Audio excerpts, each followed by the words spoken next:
I feel the Spirit moving in me. I feel the Spirit moving in me. The one who knows everything around here. And she knows something very special more about another important contribution to this church. So, Kealoha, take it away. Yeah, happy Easter, everybody. Hats are great. I have a really great hat, and I completely forgot about it because my heart was focused on another Easter that happened here. And I can see there's a few people in the audience who were still there. Does anyone remember Blaine's very first talk here at Unity Church? It was Easter Sunday, 14 years ago today. We just really want to honor you for sticking with us because it hasn't been the easiest post. I mean, we had to dig a hole in the front yard and get the use permit removed. Then we had to replace all of our plumbing. And then we had to rebuild the foundation. And he's still here with us. Sometimes wondering from week to week if he's going to get paid, but he's still here with us. What a shepherd. Come on up, Kate. And you. One lay's not enough.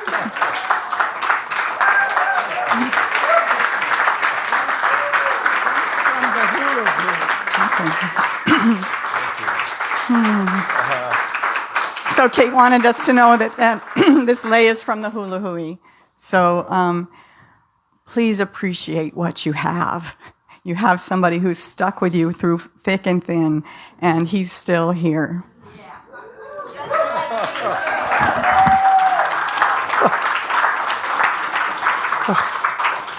Oh, just the right height. Yeah. Wow. This has been the best journey of my life. And it's not over. I'm continuing, holding the vision for another 7 years. I count them 7 years at a time because I get a sabbatical, which is every 7 years. And so I get to celebrate the last 7 years in the next couple of years because I get a few extra days of vacation, and I'm excited about that. So thank you all for being here and supporting me and supporting this ministry and the amazing work that we do. I'm truly blessed. And trying to work through my tears so that I can do this talk today. And I know we can make it together, yes? Well, this talk is titled, She Saw Him First. The soul that recognizes the risen Christ. Some time ago, I heard the words, she stayed. She stayed. Mary Magdalene stayed. And I thought, oh, there's something that's calling me in this message to do an Easter talk that's different than anything I've done before. And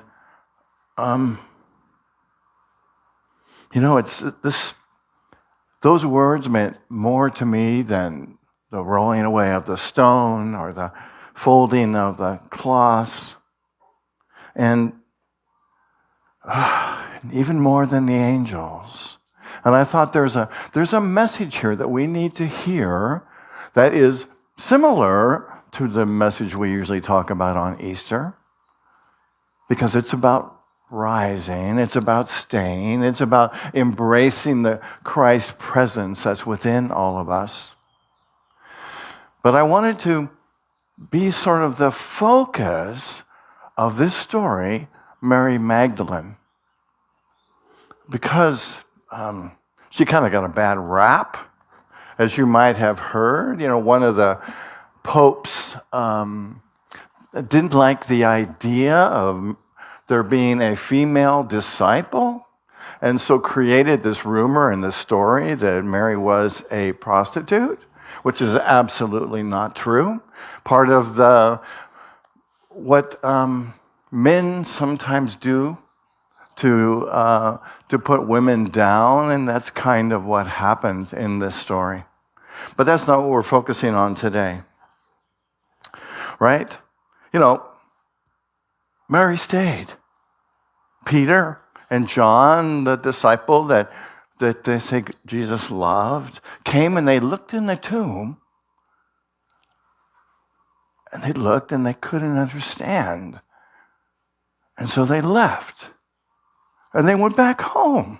And they do what we sometimes do when we don't understand what's going on. We go home, we make a sandwich, we scroll through our phones, right? And this is just what we do when we can't explain something. But Mary Magdalene stayed. She stood outside the tomb weeping. And because she stayed, she became the very first human being to experience Jesus as the resurrected Christ. You know, I don't think it's a coincidence. I think that Mary Magdalene saw the risen Christ first because of her consciousness, right? Not because she was better than the disciples, but I think that she had this awareness.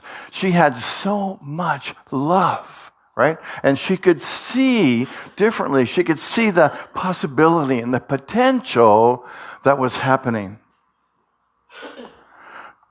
You know, the disciples in the story, you know, they went and, you know, they kind of represent that part of us that represents reasoning and seeing is believing, right? And we have, that's kind of what's characterized often as a male stereotype that, you know, the female often represents the feeling, and the male metaphysically represents the thinking mind. And the disciples represent the reasoning mind, and they couldn't understand how come the tomb was empty. And so they left. That's a part of us that needs evidence, a part of us that needs proof, right? And when the proof runs out, when the evidence runs out, that part of us returns to something we know that's familiar. Mary Magdalene represents the soul's devotion, right? She represents that part of us that has been transformed by love. And because it's been transformed by love, it has a greater vision, right? When we come from a place of love, we have expanded vision, right? Because Mary stayed,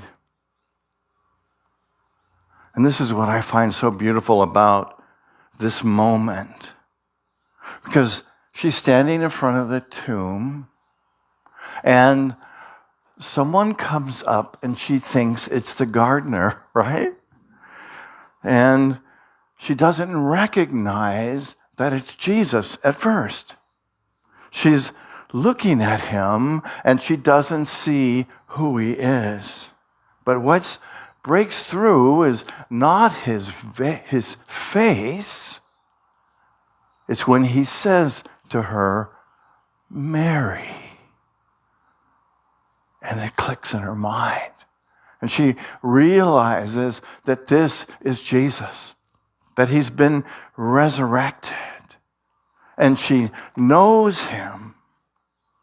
And I love that, because the deeper meaning for that in me is oftentimes when the Christ appears, and it can appear as a thought, a feeling, a peacefulness, a love. It doesn't always come with fireworks and a major event, right? It comes subtly. It arrives in intimacy. It arrives quietly. It arises personally For when we experience the Christ presence, the love in ourselves, when we see the love in somebody else, it's a personal experience. It only happens when a certain quality of love can be present so that we can see it. You see? And Mary represented that love. And so what we're looking at today is how can we have that kind of consciousness that Mary had so that we can recognize the Christ in ourselves, right? So that we can recognize the Christ in each other.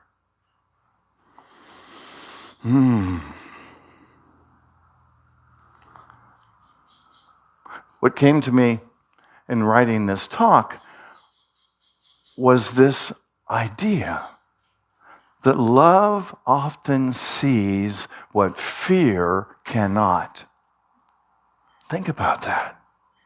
When we're in a place of love, our vision is expanded, right? When we're in a place of fear, our ability to see shrinks. It's almost like it's a reaction, right, for us to fight or flight, right? And what I think is interesting, and you know, for those of us who like science, I like to put a little science into this because science is proving what spirituality has been teaching. So, neuroscience has actually documented this. Fear triggers what researchers call perceptual knowing, right? It puts the brain on survival mode and literally constricts the field of what we can take in. When we're afraid, we see only the sealed tomb. When we're afraid, we see only doubt and fear. When we're afraid, we see judgment. We see separation, right? We make those guys the bad guys and us guys the good guys. When we're afraid, we see only the sealed tomb. We see only the evidence that confirms what we already believe, which is usually the story over and over about fear. Psychologist Barbara Fredrickson spent decades studying what she calls broaden and build effect.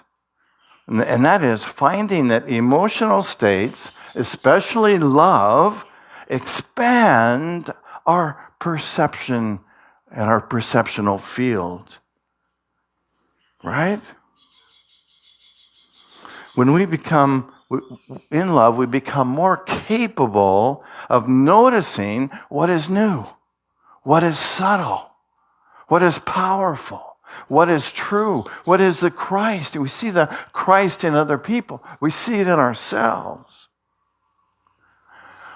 Meister Eckhart, the medieval Christian mystic, called this spiritual poverty. It's kind of an emptiness, not out of despair, but out of understanding. And he said, the soul must become empty of its own conclusions in order to receive what God is actually doing.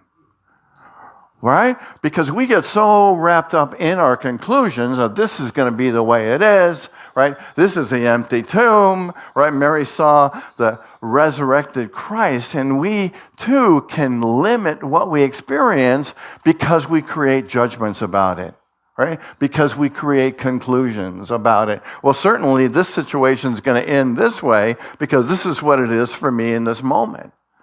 This relationship's going to end. I'm going to run out of money. I'm going to be poor. I'm going to be sad. This situation is going to make me sad.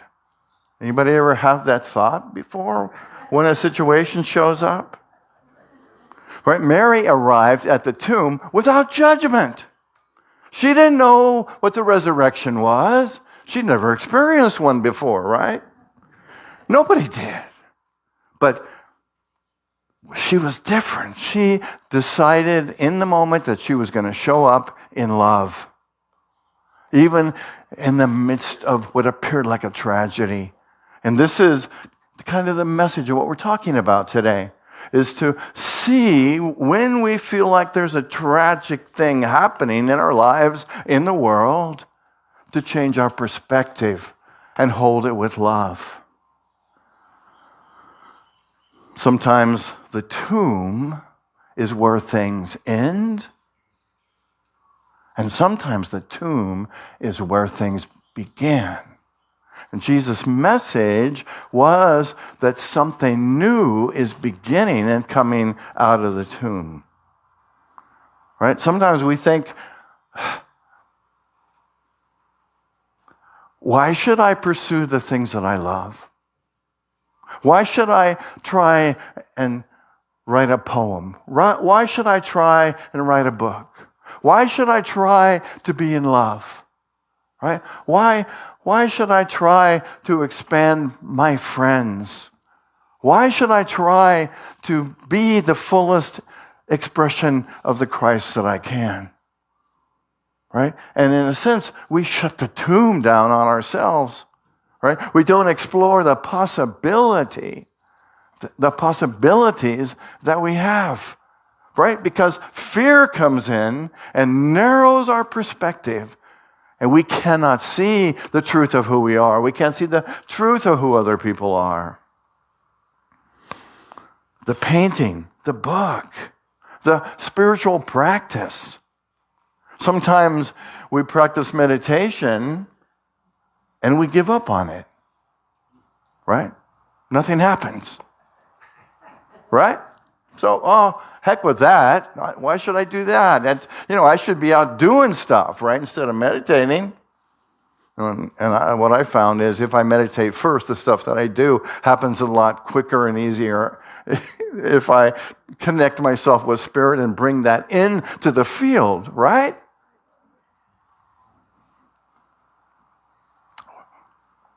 Sometimes we think our spiritual practice has plateaued at some point, and we're just kind of cruising along on the surface. And I think that the truth is that that's the time to re-engage the practice, to spend time in prayer, to spend time in meditation. Right? So how do we cultivate the Mary Magdalene consciousness? I think that her consciousness was formed by her practice. I think that she was one of the disciples, right, who practiced the teachings that Jesus taught, that helped her to develop the consciousness of what it would take for her to see the risen Christ in Jesus, in herself, in others. The disciples examined the evidence and left. Mary stayed. And so the first quality that we can develop is the practice of devotion. And I've talked a bit about this in the last few weeks, about how important it is to spend time in the silence, how important it is to meditate. How important it is to be focused, to practice being in the moment. Have the willingness to be present. Do you have the willingness to be present? Do you have the willingness to practice? Do you have the willingness, right, to be in the moment? To reflect on your life, to reflect on how is it that the Christ presence in you is paying attention, is living, right? It's so easy to be distracted these days with all that's going on. And what we get to remember is the truth of who we are, to be devoted to our practices, to be devoted to experiencing love and being the presence of love. And the second quality that we can develop to cultivate the Mary Magdalene consciousness is to honor our grief, right? To honor the challenges that we face. Anybody have any challenges in our lives? Yeah, we do. We have challenges, so it's about honoring those challenges when we're in them and staying with them instead of trying to push them away. Right? Mary Magdalene was experiencing grief and tears, but she didn't run away. She stayed. So the message is when we're experiencing something challenging, something fearful, something that affects us, to be with the feeling and don't chase it away. Because more than not, if we're experiencing that kind of a feeling, it's because the resurrection is right around the corner. Right? The resurrection is all of those moments when we're challenged to be able to stay present, to recognize it. Yeah, to cry. Yeah, to get angry. Yeah, to do whatever it takes to let out the energy so that we can be present to the resurrection that's going to come. The change in our thinking, the change in our beingness. And that leads us to the third thing that we can do to develop Mary Magdalene consciousness, and that is to be open. It's a willingness to relinquish judgment. Judgment is such a story that we tell ourselves, right? We draw conclusions. Oh, certainly this person looked at me funny, and so certainly they don't like me, right? Or this person said something snide, and I took it. Certainly it was about me, right? Anybody ever think that? Right? Because that's what we do. That's our humanness. Right? And so Mary reminds us to be open, to be present, to not judge. Judging is one of the fastest energies in the universe. Because as soon as we judge something, somebody, it affects the energy in the room. It affects the energy about how we react. Do you ever notice? It affects us. It shuts us down. As soon as we judge something, it shuts us down. Again, because judgment comes out of fear. So as soon as we judge something, it narrows our perspective so that we can't see all of the truth. And maybe the key is to judge with righteous judgment if we're going to judge, right? And what does that mean? What? It means that we're going to think, oh, this person loves me, right? Oh, I love myself, right? Oh, all there is love, right? And just turn it around and open ourselves to the knowingness that love is present everywhere, right here, right now. Pretty easy, right? Yeah. Yeah, it's easy, right? Yeah. It's easy to say, but it's kind of hard to practice sometimes, right? And so this is why we have a spiritual practice, to remember this truth, to remember that love is always here, and to react out of that love, and to be open to let go of judgment. And sometimes when I'm in that place, I'll ask myself this question: what if I'm wrong about my judgment? What if I'm wrong about the way that I am judging, the way this person is looking at me or talking to me? What if I'm wrong? Wow. Right? And it's like, okay, I can let that go, right? Can you? Are you willing to let it go?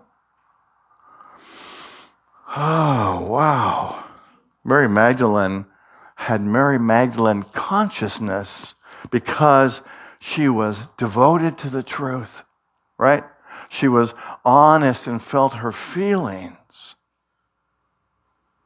And she was open to seeing the higher picture, seeing the moment with love. So let's bring it all back to the beginning. So my Easter invitation is asking you if you can become a soul that recognizes new life when it comes. Can you be a soul to have a change in your perception, in your thinking, when something challenging shows up? And I can imagine you're going to have an opportunity this week, because that's how Spirit works, to do that. Right? Can you cultivate a heart that's awake, that's so loving, so present, that you see the risen Christ in your own life? Right? Because if we can't see it in ourselves, we can't see it in somebody else. Right? Because what we hold about ourselves, we see projected in the world. So part of the work that you get to do this week is to be present to yourself. Look at how you talk to yourself. Wouldn't it be fun if we had little bubbles that showed up and everybody could see what we're thinking, right, about ourselves? I'm trying to make that happen. I know it's $1 million idea. But just imagine if that was possible, and let's change the script. Let's think of ourselves as loving and powerful and true and honest and amazing beings that we are, right? And we are so incredibly blessed. I don't even really like that word all that much, because it sounds like it comes from someplace else or somebody's bringing it on us. But because we have this consciousness and this knowingness that we're love, that we're spirit, that we're beautiful, that we're amazing, that we are perfect, right? If we can just remember that, imagine how the world would be, right? If everyone saw the beauty in everybody else. Imagine how that would be. And we can begin with our lives right now, today, in this Easter week, after recognizing that the powerful essence of the Christ didn't just happen 2,000 years ago, right? It was a model of what's happening right now for us. And I love this week because it's all about celebrating that, being that, living that, expressing that, getting into that.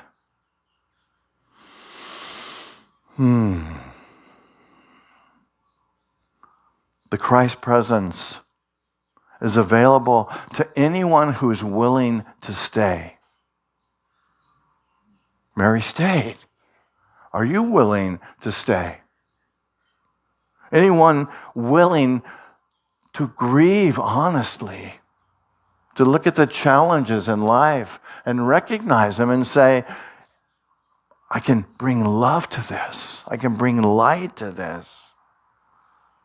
Anyone willing to hold their conclusions loosely, hold their judgments loosely, and look for righteous judgment.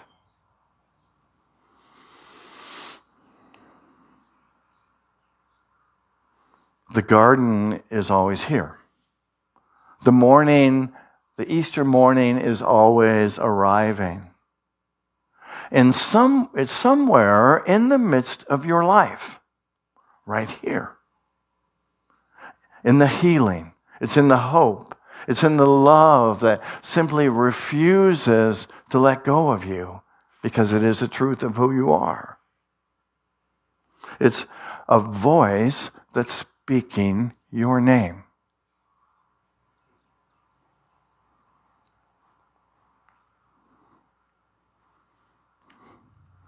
The Christ presence is speaking your name. Are you willing to hear it? Are you willing to develop that Mary Magdalene consciousness, to be present to it, to do your spiritual work, to be in the moment? So I invite you to, let's take a breath together. We're going to do a meditation in a moment, but this is just kind of a check-in. And in this moment, perhaps you can think of a in the tomb moment that's up for you. What is something in your life that Spirit is calling you forth to be present to? Something in a relationship, something that your soul, your desire, your heart, your desires to experience.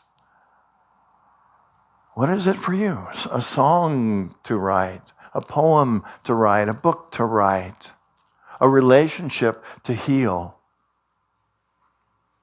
maybe even in yourself.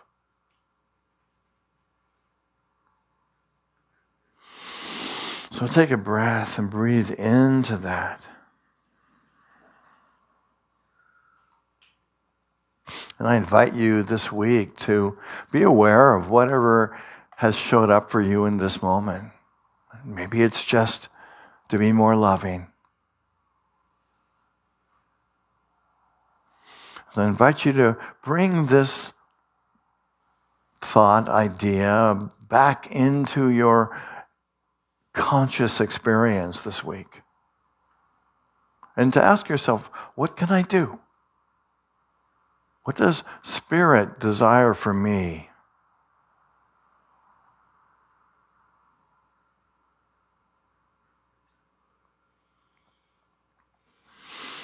And with that, holding that intention, let's say together our affirmation for today. Let's say it together. I am a soul awake to new life. I recognize the risen Christ in every healing, every hope, every beginning. Love is my lens, and I am learning to see.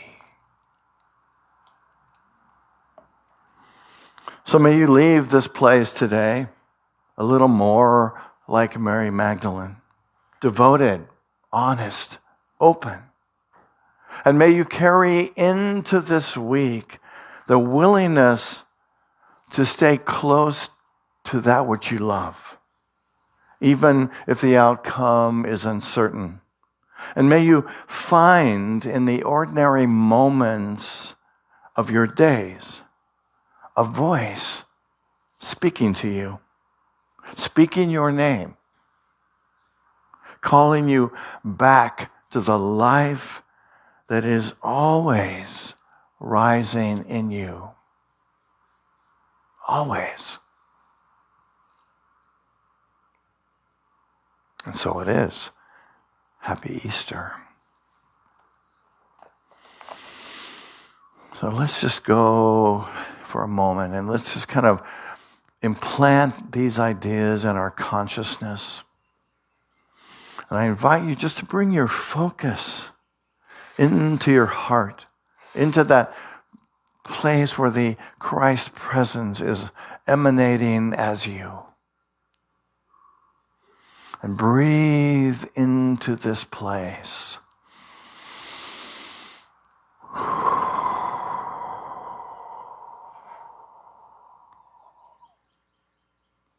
And to see yourself as Spirit knows you.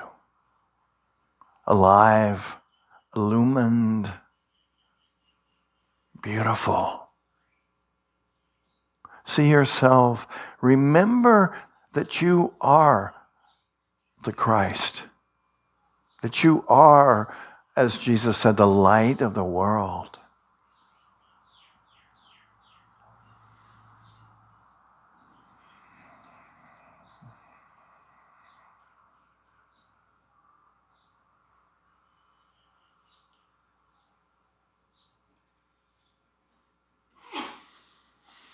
breathing in and bringing your awareness that Christ presence, the light, the love into this moment. May you hold it. May you embrace it. May you be it always.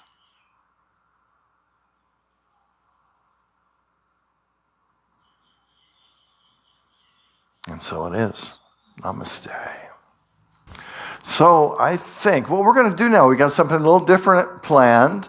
We're going to pray the prayer for protection. We're going to sing the peace song. And then after that, we're going to sing When the Saints Go Marching In. So you've got a preview of what's happening, and you're participating in it. So I'm expecting all saints to rise. And that's you, ladies and gentlemen. You are the saints in the room. Thank you again for being here on this amazing Easter. You bless us, you bless me. So for ourselves, for this ministry, for our planet and our country, let's pray together the prayer for protection, which begins, the light of God surrounds us, the love of God enfolds us, the power of God protects us, and the presence of God watches over us. Wherever we are, God is. Where I live, they're all raised.